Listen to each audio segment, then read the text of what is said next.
오늘은 우리 모두가 일상에서 경험하는 두려움과 걱정에 대해 성경적인 관점에서 함께 살펴보려고 합니다. 혹시 밤에 잠들기 전 갑자기 내일 일이 걱정되거나 미래에 대한 불안감이 밀려온 경험이 있으신가요? 아니면 중요한 결정을 앞두고 두려움에 떨어본 적이 있으신가요?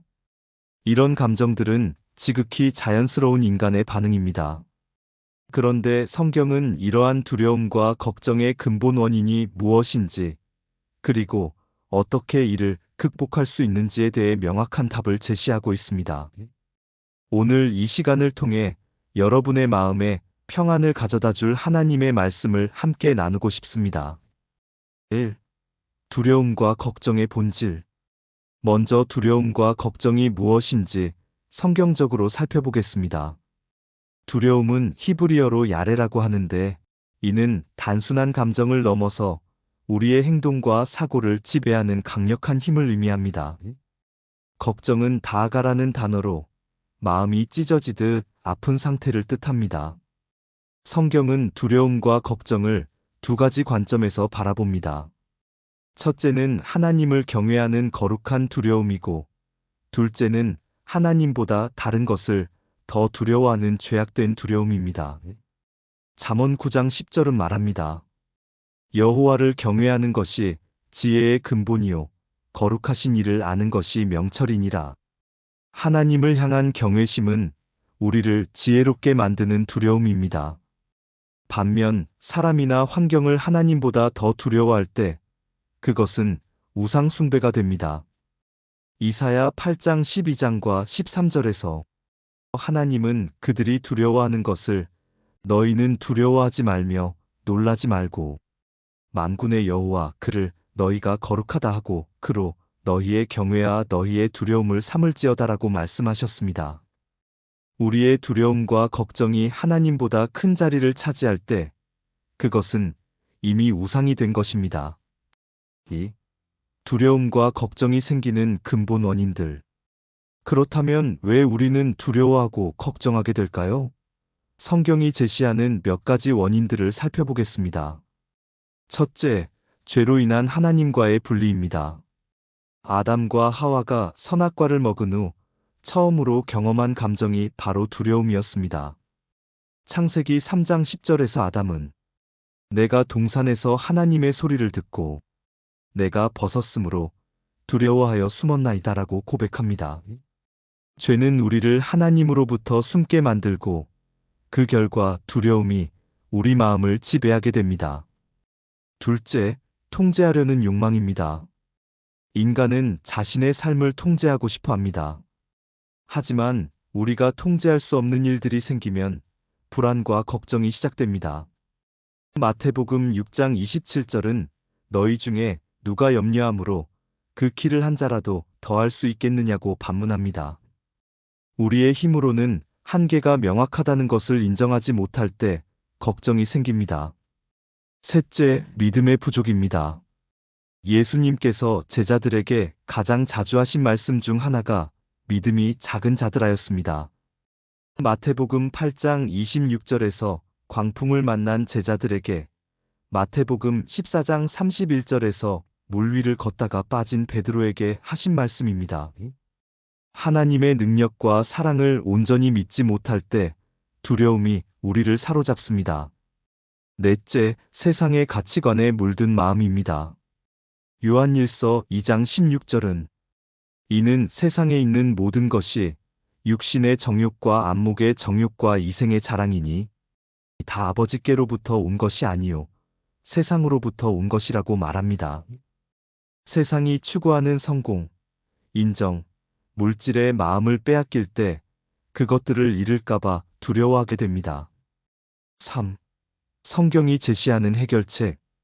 이제 성경이 제시하는 두려움과 걱정의 해결책을 살펴보겠습니다. 첫째, 하나님께 마음을 고정하는 것입니다. 이사야 26장 3절은 주께서 심지가 견고한 자를 평강의 평강으로 지키시리니 이는 그가 주를 의뢰함이니다라고 약속합니다. 우리의 마음과 생각을 하나님께 고정할 때 평강을 경험할 수 있습니다. 빌립보서 4장 8절의 말씀대로 무엇에든지 참되며 무엇에든지 경건하며 무엇에든지 옳으며 무엇에든지 정결하며 무엇에든지 사랑받을 만하며 무엇에든지 칭찬받을 만하며 무슨 덕이 있든지 무슨 기림이 있든지 이런 것들을 생각하라고 하셨습니다.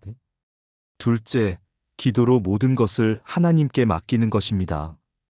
빌립보서 4장 6절과 7절은 명확한 해답을 줍니다.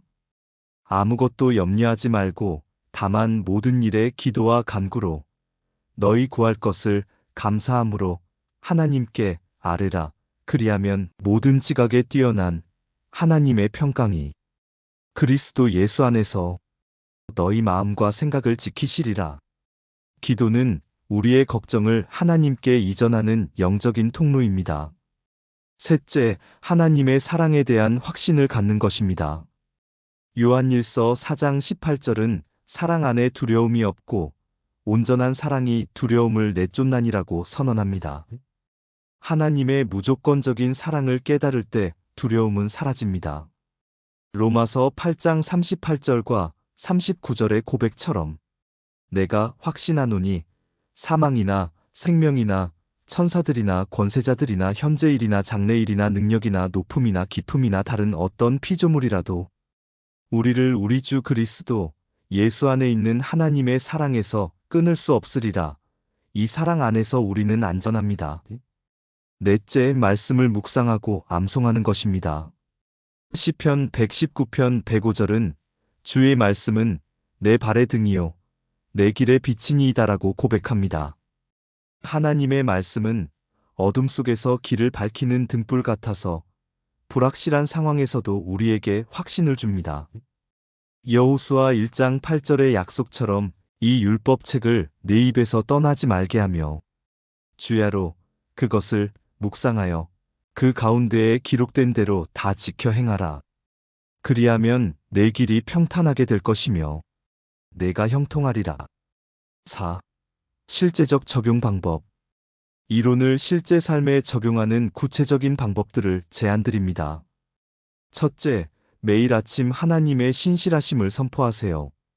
예레미야애가 3장 22절과 23절처럼 여호와의 인자와 긍휼이 무궁하심으로 우리가 진멸되지 아니함이니이다. 이것들이 아침마다 새로우니 주의 성실하심이 크시도소이다. 둘째, 감사의 목록을 작성하세요. 데살로니가전서 5장 18절 범사에 감사하라. 이것이 그리스도 예수 안에서 너희를 향하신 하나님의 뜻이니라. 감사는 두려움을 몰아내는 가장 강력한 무기입니다. 셋째, 성경 구절을 암송하고 선포하세요. 특히 두려워하지 말라는 말씀들을 외워서 두려움이 올 때마다 선포하세요.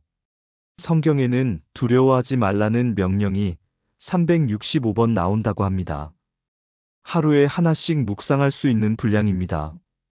결론입니다.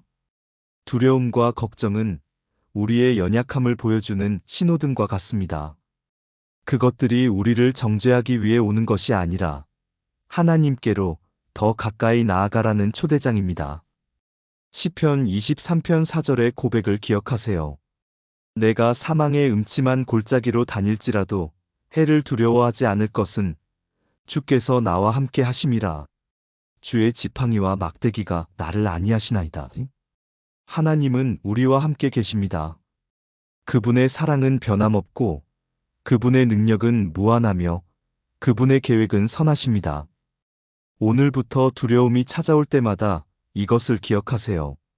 하나님이 우리와 함께 계시면 누가 우리를 대적하리요.